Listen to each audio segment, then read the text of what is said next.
इस वीडियो का उद्देश्य केवल मनोरंजन है, किसी भी परिस्थिति और असलियत से इसका कोई मतलब नहीं। एक समय की बात है, सोनपुर नामक गांव के पास एक डरावना जंगल था। कोई गांव वाला उस जंगल से नहीं गुजरता था, क्योंकि गांव वालों का मानना था कि उस जंगल में चुड़ैलों का वास है। गांव में मनोज नाम का एक आदमी रहता था। मनोज चुड़ैलों और भूतों पर विश्वास नहीं करता था। मनोज की माँ, जिसका नाम सुनीता था, सुनीता की तबीयत कुछ ठीक नहीं होती। सुनीता मनोज से कहती हैं, बेटा मनोज, आज मेरी तबीयत कुछ ठीक नहीं है और मेरी दवाइयाँ भी खत्म हो गई। क्या तू पास वाले शहर से दवाइयाँ ले आएगा? जी माँ, मैं अभी आपकी दवाइयाँ ले आता हूँ। पर बेटा अभी नहीं, शहर जाने के लिए तो बहुत देर हो जाएगी। तब तक तो सारी दुकानें बंद हो जाएगी। पर माँ, शहर जाने के लिए देर होगी ही नहीं। मैं पास वाले जंगल से चला जाऊंगा। उस रास्ते से मैं जल्दी शहर पहुँच जाऊंगा। क्या आप पास वाले जंगल से शहर जाएंगे? क्या आपको पता नहीं कि उस जंगल से कोई नहीं गुजरता, क्योंकि वहाँ चुड़ैलों का वास है? अरे चुड़ैल भूत, ये सब कुछ नहीं होता। मुझे कुछ नहीं पता। आप उस जंगल से शहर नहीं जाएंगे बस। माँ जी, आप कुछ बोलिए ना इन्हें। हाँ बेटा, बहू सच कह रही है। तू उस जंगल से शहर मत जा। सच में उधर चुड़ैलों का वास है।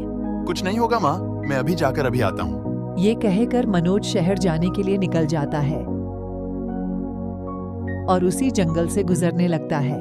गांव वाले ऐसे ही इस जंगल में आने से डरते हैं। यहाँ तो कोई चुड़ैल नहीं है। मनोज के इतना कहते ही मनोज को किसी की हंसने की आवाज आती है। कौन है वहाँ और कौन मुझे डराने की कोशिश कर रहा है? मनोज देखता है कि एक औरत शादी के जोड़े में उसके पास चली आ रही है और मनोज उस औरत से कहता है, अरे बहन जी, आप इस वक्त जंगल में क्या कर रही हैं? मनोज के इतना कहते ही वो औरत अपने असली रूप में चली आती है। अरे बाप रे, ये तो चुड़ैल है। मनोज भागने की बहुत कोशिश करता है, लेकिन मनोज अपने पैर वहाँ से हिला ही नहीं पाता।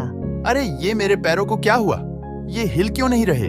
मनोज के इतना कहते ही चुड़ैल मनोज को मार देती है और गांव में फेंक आती है। अगले दिन सारे गांव वाले जमा हो जाते हैं और मनोज की पत्नी ये देख रोने लगती है और कहती है, मेरे इतना समझाने के बाद भी आप उस जंगल में चले गए क्यों? आपने मेरी बात क्यों? इतने में ही गांव का एक आदमी, जिसका नाम मोहन था, वो कहता है, बस अब तो ये बहुत हो गया। आज रात में उस जंगल में जाकर उस चुड़ैल का खात्मा कर दूंगा। हाँ, अब ये बहुत हो गया। मैं भी तुम्हारे साथ चलूंगा मोहन। ठीक है अनिल, तुम भी मेरे साथ चलना।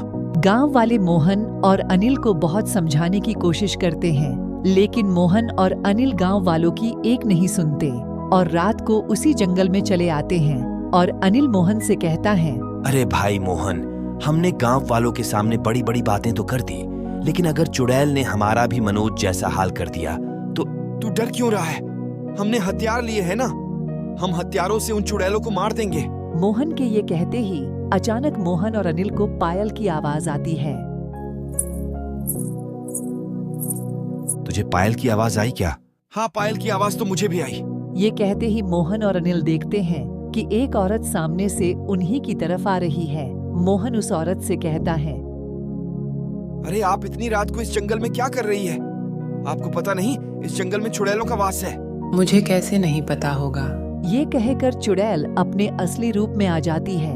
मोहन और अनिल के हाथ से हथियार गिर जाते हैं और दोनों भागने की कोशिश करते हैं, लेकिन चुड़ैल उन दोनों को मार देती है और गांव में फेंक आती है। अगले दिन सारे गांव वाले जमा हो जाते हैं और एक दूसरे से बात करने लगते हैं। हमने इतना समझाया था दोनों को, लेकिन दोनों ने हमारी एक बात नहीं मानी।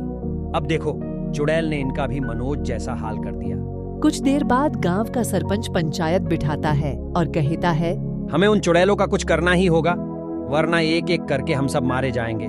तभी एक आदमी, जिसका नाम अनुज था, वो कहता है, मैं एक बहुत ज्ञानी बाबा को जानता हूँ, क्यों ना मैं और वो बाबा जाकर उन चुड़ैलों का खात्मा कर दे। सच में, अगर तुम उन चुड़ैलों का खात्मा करोगे तो हम सब तुम्हारा ये एहसान कभी नहीं भूलेंगे। रात को अनुज उस बाबा को लेकर उस जंगल में चला आता है।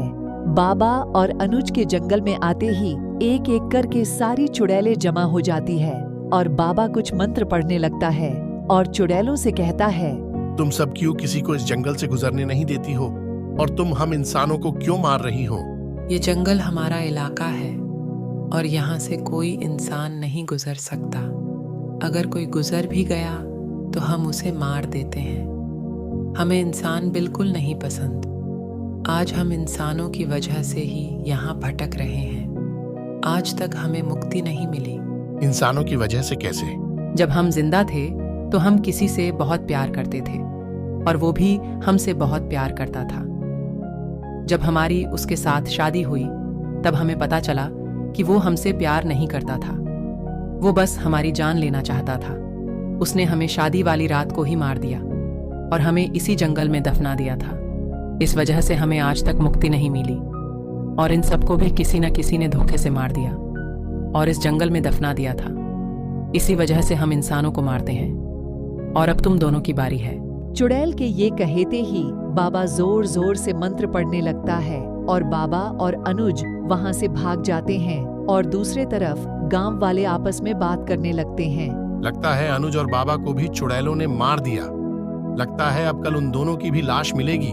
गांव के सरपंच के इतना कहते ही गांव वाले देखते हैं कि अनुज और बाबा भागते हुए आ रहे हैं। आप लोग जिंदा हैं।